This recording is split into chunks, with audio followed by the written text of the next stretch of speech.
ఒక్కసారి కొమ్మూరి గోల్డ్ కి కాల్ చేయండి. తాకట్లో ఉన్న మీ బంగారాన్ని విడిపించి మార్కెట్ ప్రైస్ కి వాళ్ళు కొనుక్కుని మిగతా డబ్బులు మీకు ఇచ్చేస్తారు. వెల్కమ్ బ్యాక్ టు మనం టీవీ. నేను మీ పవన్ బెజ్వాడ. హైదరాబాద్ పరిధిలోని పాసమ్మైలారంలో భారీ అగ్ని ప్రమాదం చోటు చేసుకుంది. సిగాచి కెమికల్ ఫ్యాక్టరీలో ఒక్కసారిగా రియాక్టర్ పేలడంతో అందులోని కార్మికులు ఉలిక్కి పడ్డారు. దురదృష్టవశాత్తు అక్కడ 10 మంది కార్మికులు స్పాట్లోనే మరణించినట్లుగా తెలుస్తోంది. మరొక 20 మంది కార్మికుల వరకు తీవ్రంగా గాయపడినట్లు తెలుస్తోంది. వారిని రెస్క్యూ బృందాలు అదేవిధంగా పరిశ్రమలో మిగతా కార్మికులు స్థానికులు కలిసి వారిని చికిత్స నిమిత్తం హాస్పిటల్కు తరలించినట్టు తెలుస్తుంది. అయితే ఈ రియాక్టర్ పేలడంతో భారీగా శబ్దం వచ్చిన నేపథ్యంలో అక్కడ ఉన్నటువంటి స్థానికులు కూడా అప్రమత్తమయ్యారు. వెంటనే అంబులెన్స్ కాల్ చేసి ఫైర్ ఇంజన్స్ కు కాల్ చేసి అక్కడ ఉన్నటువంటి పరిస్థితిని వివరించే ప్రయత్నం చేశారు. ఇక సంఘటనా స్థలానికి ఫైర్ ఇంజన్లు చేరుకున్నాయి. మంటలను అదుపులోకి తీసుకొచ్చే ప్రయత్నం చేస్తున్నాయి. 20 మంది తీవ్రంగా గాయపడినట్టు తెలుస్తుంది. వారిని ఆసుపత్రికి తరలించారు. వారిలో ముగ్గురి పరిస్థితి తీవ్ర విషమంగా ఉన్నట్టు తెలుస్తుంది. ఇక ఇప్పటికే 8 మంది నుంచి 10 మంది వరకు మృతి చెందగా మృతుల సంఖ్య మరింత పెరిగే అవకాశం ఉన్నట్లు తెలుస్తోంది. ఇప్పటికే దీనిపైన ముఖ్యమంత్రి రేవంత్ రెడ్డి కూడా ఈ ప్రమాదానికి సంబంధించి ఆరా తీసినట్టు తెలుస్తుంది. ప్రమాద కారణాలను ఆయన అధికారులను అడిగి తెలుసుకున్నట్టు తెలుస్తుంది. ఇక సంగారెడ్డి కలెక్టర్ కి ఆరోగ్య శాఖ మంత్రి దామోదర్ రాజనరసింహ ఫోన్ చేసి వివరాలు అడిగి తెలుసుకున్నట్టు తెలుస్తోంది. అదే విధంగా పొన్నం ప్రభాకర్ కూడా కలెక్టర్ కు ఫోన్ చేసి వివరాలు అడిగి తెలుసుకున్నారు. అక్కడ సహాయక చర్యలను ముమ్మరం చేయవలసిందిగా కలెక్టర్ ను ఆదేశించారు. అదేవిధంగా రెస్క్యూ బృందాలను అప్రమత్తం చేశారు. ఇప్పటికే రెస్క్యూ టీమ్స్ ఎన్డీఆర్ఎఫ్ బృందాలు కూడా అక్కడ సహాయక చర్యల్లో నిమగ్నం అయిపోయాయి. ఒకసారి మీరు స్క్రీన్ పైన విజువల్ క్లియర్ గా చూడవచ్చు. మీరు ఆ భారీ పేలుడికి భవనం కూడా కుప్పకూలినటువంటి పరిస్థితి, అదేవిధంగా పక్కనే దానికి దగ్గరలో ఉన్నటువంటి భవనాలు కూడా నెర్రెలు బారినటువంటి పరిస్థితి కనపడుతుంది. అక్కడ ఉద్రిక్తత పరిస్థితులు మనం ఒకసారి చూడొచ్చు. రెస్క్యూ టీమ్స్ అయితే చాలా ఫాస్ట్ గా కదులుతున్నాయి. పొగలు వ్యాపించిన నేపథ్యంలో మృతుల సంఖ్య మరింత పెరిగే అవకాశం ఉన్నట్టు తెలుస్తుంది. ఇక చనిపోయినటువంటి 8 నుంచి 10 మంది వ్యక్తుల కుటుంబాలు కూడా ఆ ఫ్యాక్టరీ దగ్గరికి చేరుకొని కొంత రోదనలు పడుతున్నటువంటి పరిస్థితి. మంటల్లో సజీవ దహనమై కాళ్ళు చేతులు విరగ్గొట్టుకున్నటువంటి పరిస్థితి. కార్మికులు ఈ రకంగా ప్రాణాలు కోల్పోవడం నిజంగా బాధాకరం. సంగారెడ్డిలోని పాషమైలారంలో సిగాచి కెమికల్ ఫ్యాక్టరీలో ఈరోజు ఉదయం చోటు చేసుకున్నటువంటి ఈ ఘటన తెలంగాణని ఒక్కసారిగా కలవరపాటుకు గురి చేసింది. ఇప్పటికే అంటే హైదరాబాద్లో పరిశ్రమలలో భారీ అగ్ని ప్రమాదాలు చోటు చేసుకుంటూ వస్తున్నాయి. దీనిపైన మంత్రులు కూడా స్పందిస్తూ వస్తున్నారు.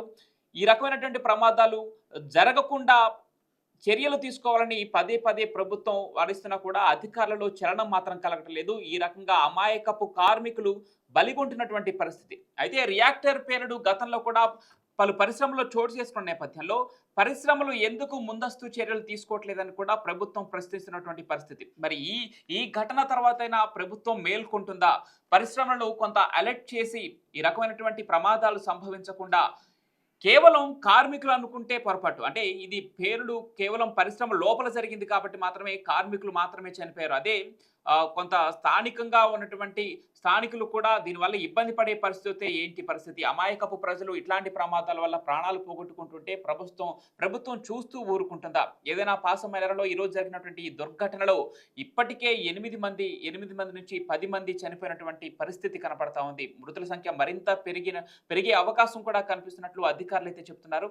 ప్రజెంట్ గా ఈ 10 మంది మృతి చెందినట్లు అధికారికంగా ధృవీకరించినటువంటి పరిస్థితి. రేవంత్ రెడ్డి ఆరా తీస్తున్నారు. సహాయక చర్యలను ముమ్మరం చేయమని చెప్తున్నారు. పేలుడు దాటికి ఆ భవనం కూడా కుప్పకూలినటువంటి పరిస్థితి మీరు ఒకసారి చూడవచ్చు. అక్కడ స్థానికులు భయాందోళనలో ఉన్నారు. క్షతగాత్రులు ఎవరైతే ఉన్నారో వారిని వెంటనే ఇమీడియట్ గా ఆసుపత్రులకు తరలించి వారికి కొంత మెరుగైన చికిత్స అందించే విధంగా వారి ప్రాణాలు కాపాడటానికి కూడా స్థానికులు కూడా కొంత ప్రయత్నం అయితే చేస్తున్నారు. ఫైర్ ఇంజన్లు పిలిచి వెంటనే మంటలార్పే ప్రయత్నం అయితే చేస్తున్నారు. రెస్క్యూ టీమ్స్ ఎన్డీఆర్ఎఫ్ బృందాలు కూడా ఇప్పటికే రంగంలోకి దిగాయి. అగ్ని ప్రమాద స్థలాన్ని ఇప్పటికే మంత్రులు కూడా పరిశీలిస్తున్నారు. దామోదర్ రాజనరసింహ సంఘటనా స్థలానికి చేరుకున్నట్లు తెలుస్తోంది. అటు మంత్రి పొన్నం ప్రభాకర్ సంగారెడ్డి కలెక్టర్ కి ఫోన్ చేసి పేలుడు ఏంటి పరిస్థితి, రియాక్టర్ పెరగడానికి కారణాలు ఏంటి, ఫ్యాక్టరీలో కరెక్ట్ గా చర్యలని తీసుకుంటున్నారా లేదా, ఇలాంటి అన్ని ఆధారాలు సేకరించే పనిలో పడ్డారు పొన్నం ప్రభాకర్. ఇక ముఖ్యమంత్రి రేవంత్ రెడ్డి దీనిపైన కలెక్ట్ చేసుకోవడంతో కొంత రెస్క్యూ బృందాలు కూడా ఆపరేషన్ ని ముమ్మరం చేశాయి. క్షతగాత్రులకు మెరుగైన చికిత్సను అందించాలని చెప్పేసి కూడా ఇప్పటికే రేవంత్ రెడ్డి ఆదేశించినట్టు తెలుస్తుంది. ఫ్యాక్టరీకి సంబంధించి అధికారులు యాజమాన్యం ఎవరు దీనిపైన స్పందించకపోవడం బాధాకరం. అసలు రియాక్టర్ పేలటానికి కారణాలు ఏంటి, దాదాపుగా అంటే రియాక్టర్ పేలిన ధాటికి 100 మీటర్ల దూరంలో ఎగిరి పడ్డారంట కార్మికులు. చూడండి ఒకసారి రియాక్టర్ మనం ఏపీలో కూడా చాలా సార్లు చూసాం. రియాక్టర్ పేలి 10-12 మంది చనిపోయినటువంటి దుర్ఘటన మనం చాలా చూసాం. ఇప్పుడు హైదరాబాద్‌లో అది కూడా సంగారెడ్డి పరిధిలో ఈ పాషం మైలారంలో సిగాచి కెమికల్ ఫ్యాక్టరీలో చోటు చేసుకున్నటువంటి ఈ దుర్ఘటన అత్యంత బాధాకరం. పేలుడు దాటికి 100 మీటర్ల దూరంలో పడ్డారంటే ఆ పేలుడు ఎంత భారీగా జరిగిందో మనం ఒకసారి ఊహించుకోవచ్చు. అక్కడ ఉన్నటువంటి కార్మికులు ఎవరైతే ఉన్నారో తునాతునకులు అయినటువంటి పరిస్థితి. హృదయ విదారక దృశ్యాలు మనం చూస్తూ ఉంటే నిజంగా కంట్లో నీళ్లు తిరుగుతున్నాయి. వారి కుటుంబాలు ఎలా ఫీల్ అవుతున్నారో ఈ టైంలో చెప్పలేనటువంటి పరిస్థితి. అంటే వర్ణించలేం మనం వారి బాధ. ఇలా అమాయకపు కార్మికులు ప్రాణాలు కోల్పోతూ ఉంటే పరిశ్రమలు ఏమీ పట్టనట్టుగా అంటే ఎక్స్‌పైరీ డేట్ దగ్గరకు వచ్చినటువంటి కొన్ని బాయిలర్స్ కావచ్చు, ఇలాంటి రియాక్టర్లు కావచ్చు, ఇలాంటి వాటిని ఇంకా యూజ్ చేస్తూ కార్మికుల ప్రాణాలను బలిగొంటున్నారా పరిశ్రమల యాజమానులు? ఏం చెప్పాలి? ప్రభుత్వం ఎలా స్పందిస్తుంది మరి ఈ ఘటన తర్వాతైనా? గతంలో కూడా అనేక ప్రమాదాలు జరిగి ఉన్నాయి. అనేక ప్రమాదాలు జరిగిన తర్వాత కూడా వారికి ఎంతో కొంత ఎక్స్‌గ్రేషియా ప్రభుత్వం ప్రకటిస్తుంది. లేదంటే ఆ కెమికల్ ఫ్యాక్టరీలకు సంబంధించినటువంటి యాజమాన్యం వారికి ఎంతో కొంత డబ్బు ముట్టజెప్పి చేతులు దులుపుకుంటున్నారే తప్ప ఇలాంటివి భవిష్యత్తులో ఇంత పెద్ద ఎత్తున జరగకుండా చర్యలు తీసుకోవటం మాత్రం శూన్యంగా కనిపిస్తుంది. మరి ఇప్పటికైనా ప్రభుత్వం అలర్ట్ అవ్వాలి. అలర్ట్ అయ్యి కార్మికుల ప్రాణాలు, అమాయకపు కార్మికులు ప్రాణాలు ఇలాంటి ఘటనల్లో ప్రాణాలు కోల్పోకుండా ముందస్తు జాగ్రత్తలు తీసుకోవాలి. ఇప్పటికే మంత్రులందరూ ఆ సంఘటనా స్థలానికి చేరుకుంటున్నారు. ఆరోగ్య శాఖ మంత్రి ముఖ్యంగా దామోదర్ రాజనరసింహ కొంత చొరవ తీసుకొని ఆ యాజమాన్యాన్ని కూడా ప్రశ్నిస్తున్నటువంటి పరిస్థితి. రియాక్టర్ పేలడానికి ఇంత భారీగా ప్రమాదం చోటు సంభవించడానికి ఏంటి పరిస్థితి, అసలు ఏంటి కారణాలను కూడా వెలికి తీసే ప్రయత్నం చేస్తున్నారు. ముందుగా అయితే క్షతగాత్రులను ఆసుపత్రికి తరలించి అక్కడ ఉన్నటువంటి స్థానిక ప్రభుత్వం నుంచి ప్రైవేట్ ఆసుపత్రులను కూడా అలర్ట్ చేసినటువంటి పరిస్థితి. ముందుగా వారికి కొంత ఫస్ట్ ఎయిడ్‌ని అందించి అక్కడి నుంచి 108 అంబులెన్స్‌లో వారిని ఆసుపత్రికి అయితే తరలించారు. మెరుగైన చికిత్స అందించడం ప్రభుత్వ బాధ్యత అని కూడా ఇప్పటికే ఆయన ప్రకటించడం జరిగింది. Revanth Reddy pin to pin details అయితే తీసుకుంటున్నారు. దీనికి సంబంధించి ఆధారాలు సేకరించాలని, అధికారులు ఎవరు దీని వెనక ఉన్నా కూడా అంటే ఎవరి పొరపాటు ఉన్నా కూడా వారిని ఉపేక్షించడానికి లేదు. ఖచ్చితంగా చర్యలు తీసుకోవాలి, కఠినమైన శిక్షలు విధించాలని చెప్పేసి ఇప్పటికే డిమాండ్లు కూడా వినిపిస్తున్నాయి.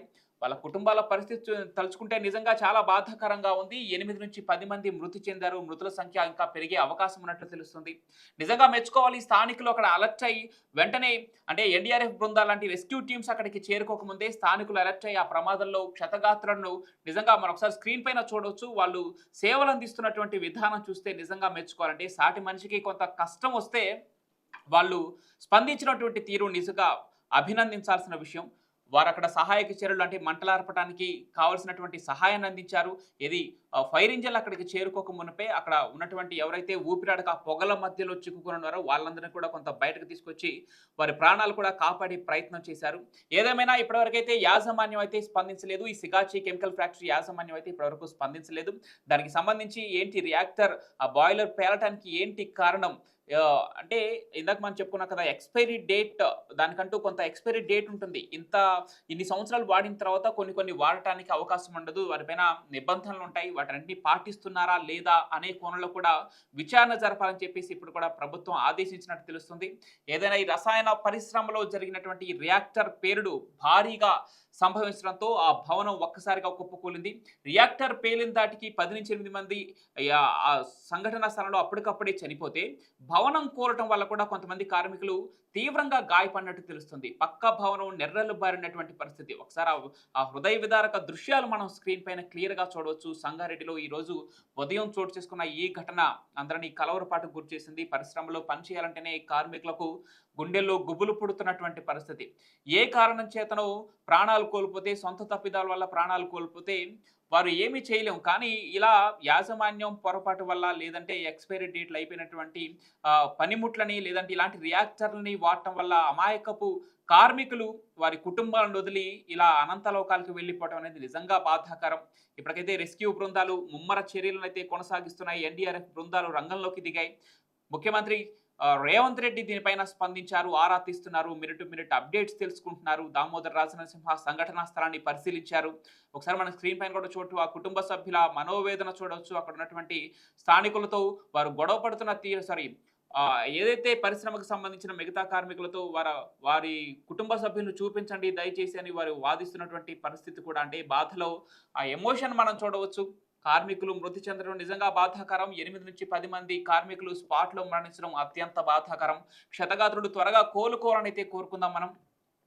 దీనిపైన పూర్తి విచారణ జరిగి దీని వెనక ఎవరున్నా సరే దానికి కారణాలు వెలికి తీయాలని చెప్పేసి భవిష్యత్తులో ఇలాంటి ఘటనలు జరగకుండా ప్రభుత్వం కూడా ముందస్తు చర్యలు తీసుకోవాలని చెప్పేసి పరిశ్రమలకు రిస్ట్రిక్షన్స్ పెట్టాలని చెప్పేసి కార్మికులను బలి తీసుకోకుండా ముందస్తుగా అంటే కొంత నష్టం వాటిల్లుతుంది, కొత్త వాటిని తీసుకొస్తే ఉన్న వాటితోనే నడిపిద్దామనే ఒక ఆలోచనలో ఎక్కువ లాభాలు గడించాలి అనే ఒక ఆలోచనతో కార్మికుల ప్రాణాలు పణంగా పెట్టి పరిశ్రమలు రన్ చేస్తే మాత్రం ప్రభుత్వం చూస్తూ ఊరుకోదు. దీనిపైన చర్యలు తీసుకుంటుంది.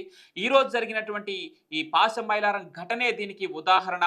సో పాశం మైలారం ఘటన భారీ అగ్ని ప్రమాదం నిజంగా దురదృష్టకరం. కార్మికులు 8 నుంచి 10 మంది మృతి చెందడం అత్యంత బాధాకరం. క్షతగాత్రులు త్వరగా కోలుకోవాలని మనం టీవీ కూడా కోరుకుంటుంది. మృతుల సంఖ్య మరింత పెరిగే అవకాశం ఉన్నట్లు అధికారులు చెబుతున్న నేపథ్యంలో ఎవరికి మరే ప్రాణాపాయ స్థితిలోకి రాకుండా ఉండాలని కోరుకుందాం. వారి కుటుంబాలకు కూడా సానుభూతి తెలియజేస్తున్నాం. అదేవిధంగా ప్రభుత్వం కూడా ఇందాక మనం మాట్లాడుకున్నట్టు రేవంత్ రెడ్డి గారు దీనిపైన స్పందించడం జరిగింది. ఆరా తీస్తున్నటువంటి పరిస్థితి. మంత్రులు ఇప్పటికే సంఘటనా స్థలానికి చేరుకున్నారు. ఏదేమైనా ఇంకా మిగతా మృతులు పెరగకుండా వారికి మెరుగైన చికిత్సను అందించాలని ఈ ప్రభుత్వాన్ని కోరుకుందాం.